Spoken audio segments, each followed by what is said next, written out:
నమస్కారం. నా పేరు శ్రీరామ్ శర్మ.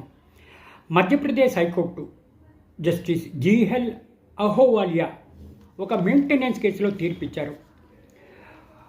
భార్యాభర్తలు దురదృష్టవశాత్తు విడిపోయారు.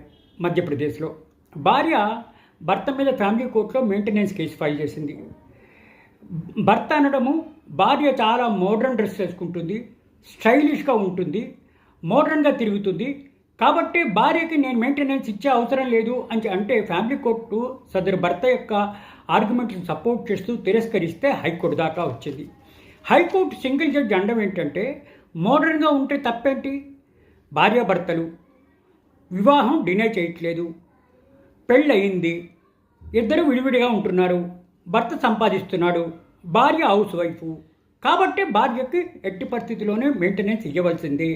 మోడ్రన్ డ్రెస్ వేసుకుంటే ఆమె ఎవరితోనైనా తిరుగుతోందా, అక్రమ సంబంధం పెట్టుకుందా, పరపురుషులతో తిరుగుతోందా? అవేమీ లేదు కదా. సరిగ్గా మోడ్రన్ డ్రెస్ వేసుకుంటే మీకు వచ్చే నష్టం ఏంటి అని ఫ్యామిలీ కోర్టు ఇచ్చిన తీర్పును తప్పుపడుతూ మెయింటెనెన్స్ ఇవ్వవలసిందే, మోడ్రన్ డ్రెస్ వేసుకున్నా భర్త మెయింటెనెన్స్ చెయ్యవలసిందే, డబ్బులు ఇవ్వవలసిందే అని తీర్పు చెప్పారు. ఈ తీర్పు ద్వారా మనకి తెలిసేదేంటి, భార్య కొంచెం మోడర్న్ డ్రెస్ వేసుకుంటే తప్పేంటి, మెయింటెనెన్స్ ఇవ్వవలసిందే అని ఈ తీర్పు ద్వారా మనకు తెలుస్తోంది.